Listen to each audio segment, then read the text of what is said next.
You're listening to Rewriting the Rules, the podcast that dares to go deeper than training. I'm Bethany Bell, creator of the Canine Dialogue Dynamics Method, and this is where behaviour meets relationship, science meets the soul, and obedience takes a backseat to understanding. Let's change the conversation. Welcome back to Rewriting the Rules. You've probably heard of the term impulse control more times than you can count. Maybe you've even practiced it, teaching your dog to wait for their food or to resist something until you give the go-ahead. And the truth is, there's nothing inherently wrong with those exercises. They can certainly be helpful, even beautiful moments of connection when done with kindness. But over the years, I've realised something important. What we often call impulse control isn't always what we think it is. There's actually a difference between trained impulse control and true impulse control. One is learnt behaviour, and the other is a deep emotional ability. Today we're going to explore that difference, not to dismiss training, but to expand it. Because when we understand how impulse control really works inside the brain and the body, we can help our dogs develop it naturally, ethically, and without pressure. So let's start with what most people mean when they talk about impulse control. It's usually a dog waiting patiently for a treat, a dog sitting at the door before a walk, a dog who doesn't jump, doesn't paw, or doesn't grab. We often see impressive stays. The dog stays in one area as the person walks out the room, and they don't break that stay or wait until given an instruction to do so. This is a trained impulse control. It's something we've taught, a performance of calmness created through repetition, cues, and often through rewards. And when taught ethically and gently, there's nothing wrong with that. But it's important to know what it is and what it isn't. These kinds of exercises rely on associative learning. They build patterns in specific contexts, the kitchen, the park, the training class. But they don't always transfer to real life, because real life is messy, emotional, and unpredictable. A dog can perform impulse control perfectly in a quiet, familiar environment.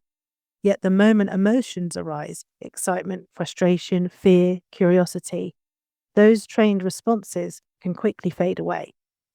And it's not disobedience, that's neurology. When arousal increases, the brain shifts gears. The prefrontal cortex, which is the part responsible for decision-making and self-restraint, it temporarily goes offline.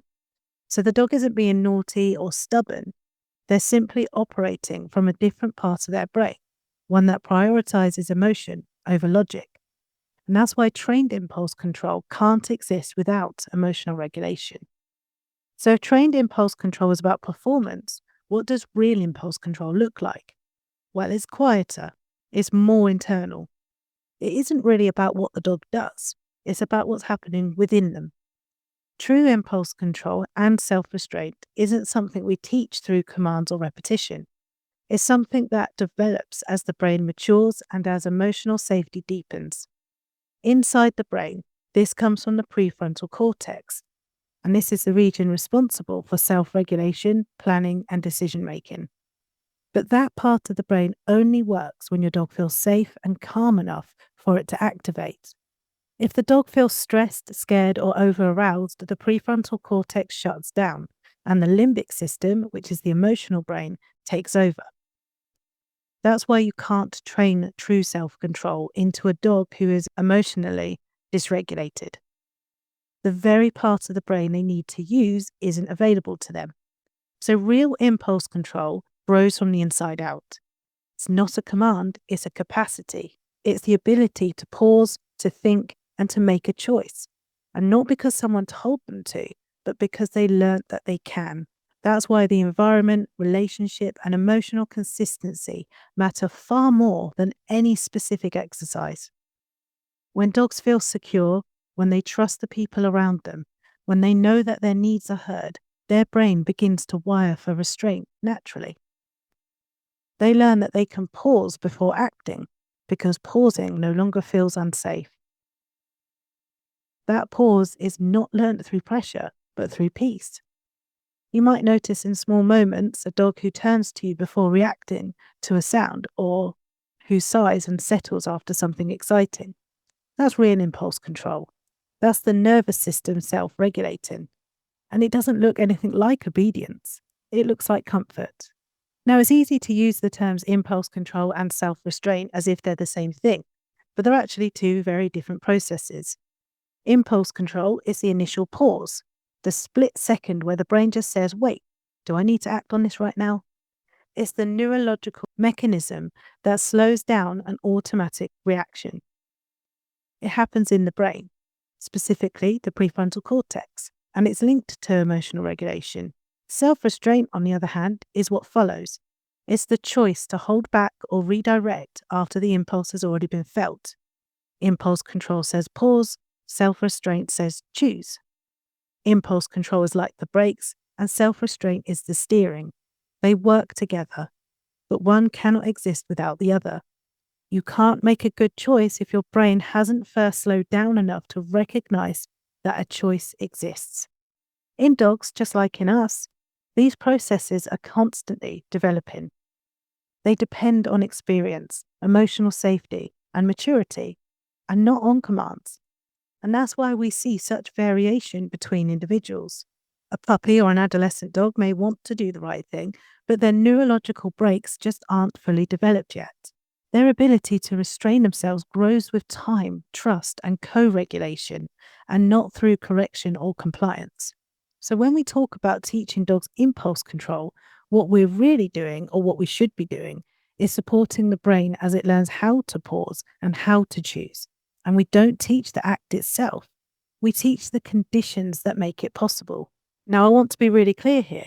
There's absolutely nothing wrong with practicing gentle, ethical exercises that help a dog to slow down and think. When done thoughtfully, when the dog has choice, understanding, and emotional safety, these exercises can support real impulse control and self-restraint. But there's a tipping point. When we rely only on trained behaviours without developing what's happening underneath, that's when it becomes problematic. Because trained impulse control often can look calm, but sometimes it's not calm at all.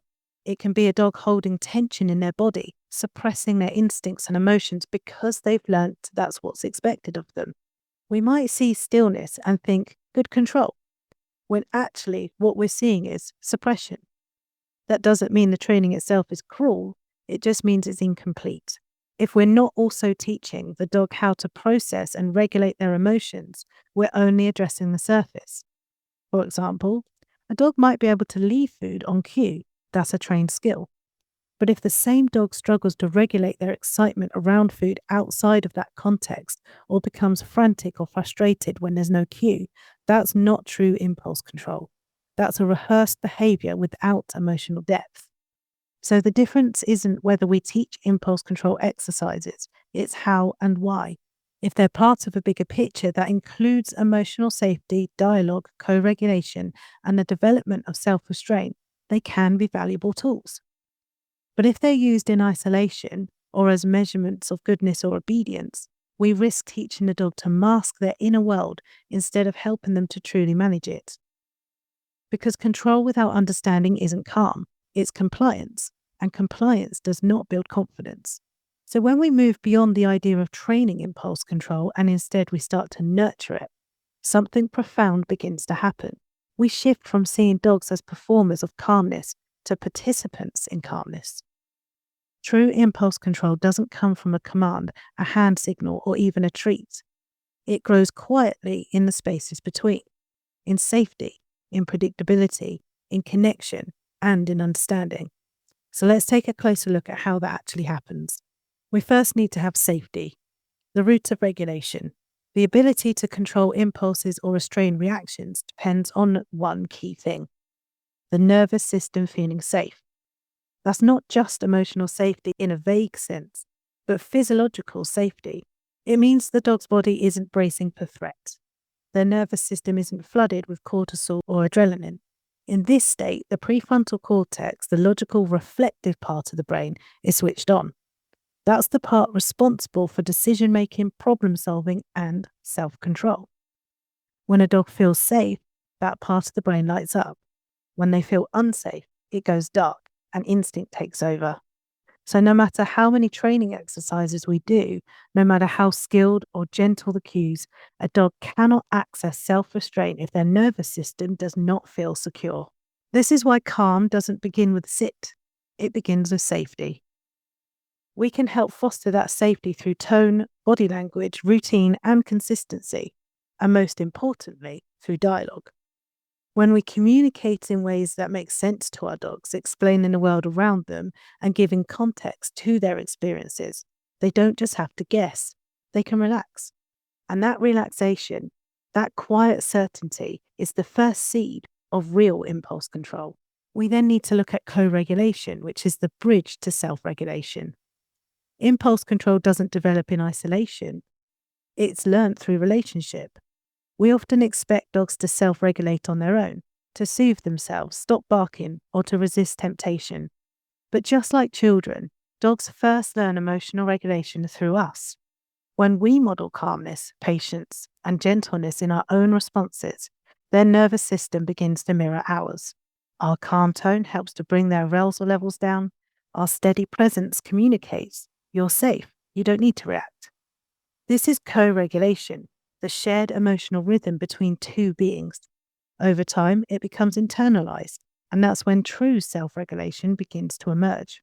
So instead of teaching "don't grab the toy" through withholding or correction, we might calmly narrate, "I can see that you're excited, so let's just take a breath. We'll play in a moment." That tone and pacing helps their body understand what slowing down feels like. It's not a rule that they must remember, but it's a state that they can return to. And that's the crucial difference. Self-restraint isn't learnt through suppression, it's learnt through the experience of peace. And then we need to look at choice and autonomy, because this is the practice of control. To build real impulse control, dogs need the opportunity to make choices. That might sound obvious, but in many training paradigms, dogs are not given that chance. They're told what to do in every moment. Choice gives the brain a workout. Each time a dog pauses and makes a decision, whether to chase, to look back, to wait, neural pathways for impulse regulation are strengthened. So instead of teaching "leave it" as a command, we simply create an environment where the dog can safely experiment with making that choice. If they start to move towards something, we can softly say, "What do you think? Shall we see something else instead?" This subtle invitation to think fosters independence, not dependence. And every time they choose self-restraint, it becomes more deeply wired in their brain, not because we made them, because now it feels safe to choose it. It's also important to understand that real impulse control and self-restraint only develop when the dog makes a genuine choice, not when we artificially create one. When a dog decides to pause, to look away, to wait of their own accord, they're engaging the prefrontal cortex, and that's where authentic impulse control is built. But when we engineer those moments by asking for a wait or by blocking or controlling the choice, the dog isn't activating those same pathways. They're responding through the habit-based or conditioned part of the brain, often bypassing emotional processing altogether. So while it may look the same on the outside, neurologically, it's completely different. One builds true cognitive self-regulation, and the other builds patterned compliance.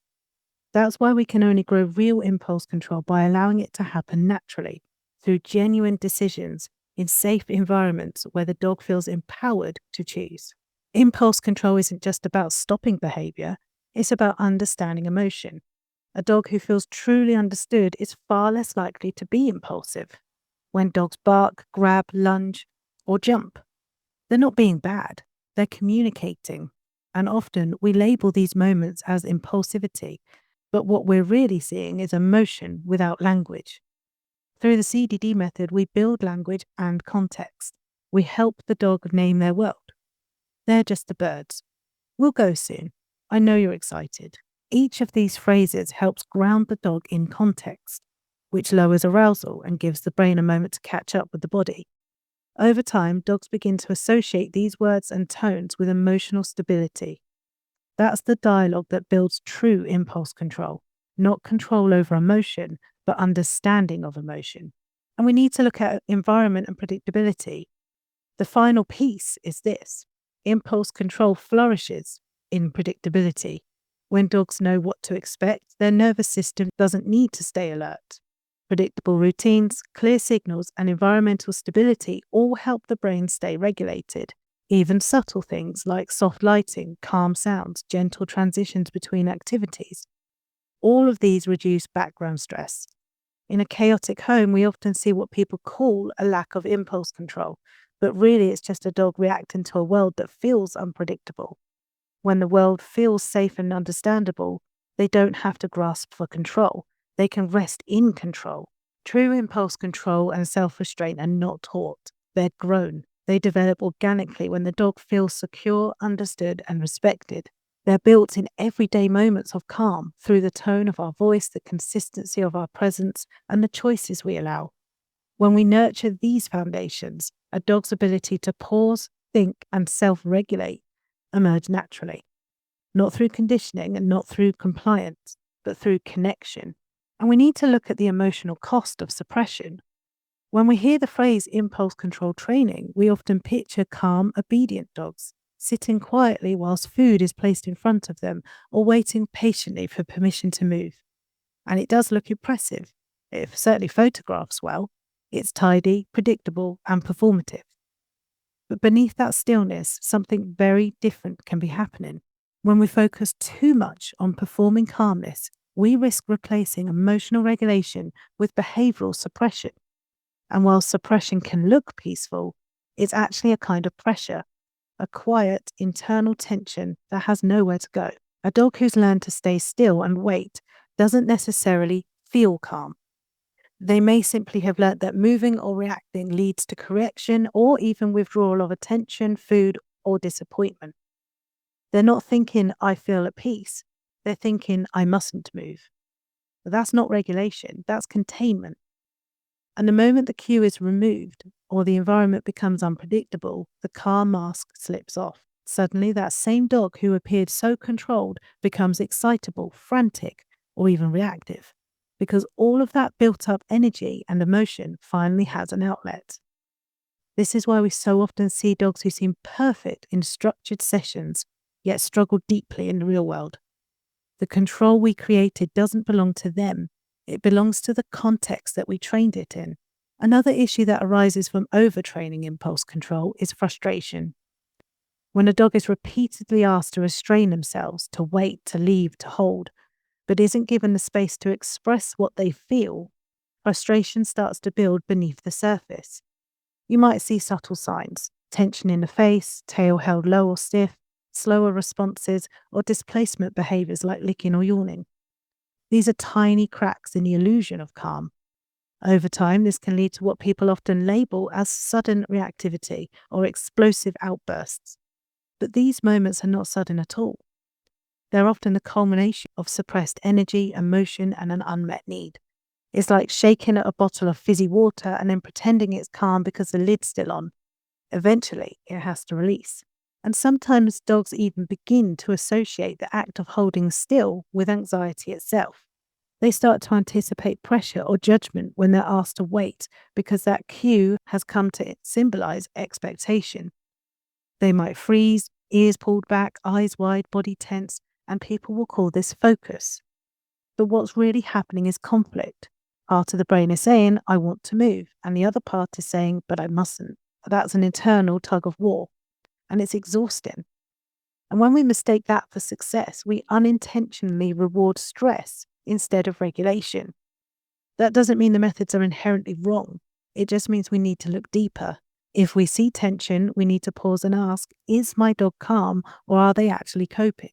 Because those two things can look similar, but they feel worlds apart. And there's a difference between stillness and peace.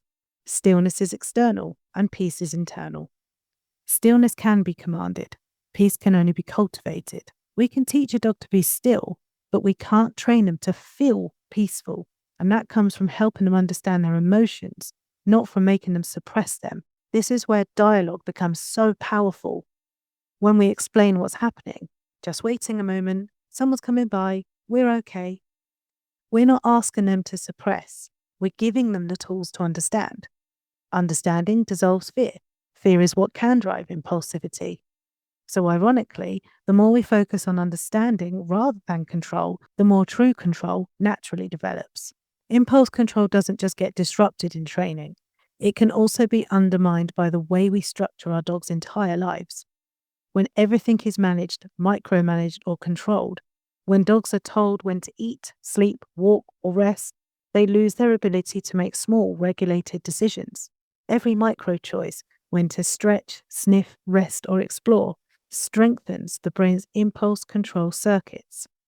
When these opportunities are removed, the brain becomes weaker at self-control because it's out of practice.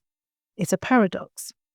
The more we try to control a dog's impulses for them, the less likely they are to learn how to regulate them within themselves. This is why freedom, gentle, safe, guided freedom, is essential for emotional balance. Without it, we don't get calmness, we get dependence. And dependency is not trust, it's survival mode dressed up as obedience. The good news is that we can undo this. We can move from suppression to safety. We can start to notice why our dogs struggle to regulate rather than focus on how to make them comply. If they find stillness difficult, then what emotion sits underneath? If they react, what need isn't being met? And instead of rewarding or correcting the symptom, we can meet the emotion itself. And as we do, we start to see real change. Stillness that isn't being forced, patience that isn't tense, calmness that isn't conditional. That's true impulse control. It's not something we teach, but it's something we awaken. So if we step away from the idea of training impulse control, what do we do instead? How do we help dogs develop it naturally, kindly, and authentically? In the Canine Dialogue Dynamics Method, impulse control and self-restraint aren't isolated goals. They're side effects of emotional security, language, and trust. They grow out of the way we live with them and not the way we train. Dialogue builds regulation. When you build a vocabulary with your dog, words that carry meaning, tone, and reassurance, you give their mind context. Context creates calm. If a dog understands what's happening, the limbic system no longer needs to guess. The guessing is what drives impulsivity, the need to react before thinking. So when you use dialogue, we're waiting for the car to pass, or we'll go soon, or that's just a noise from the neighbour. You're helping the brain to make sense of that moment. Over time, this turns uncertainty into understanding and understanding into stability. That's impulse control at its root. Not stay still because I said so, but I can pause because I understand. And co-regulation is the mirror of calm. True regulation happens in relationship. When we are grounded, our dogs feel it. When we breathe slowly, speak softly, move fluidly, their body mirrors ours.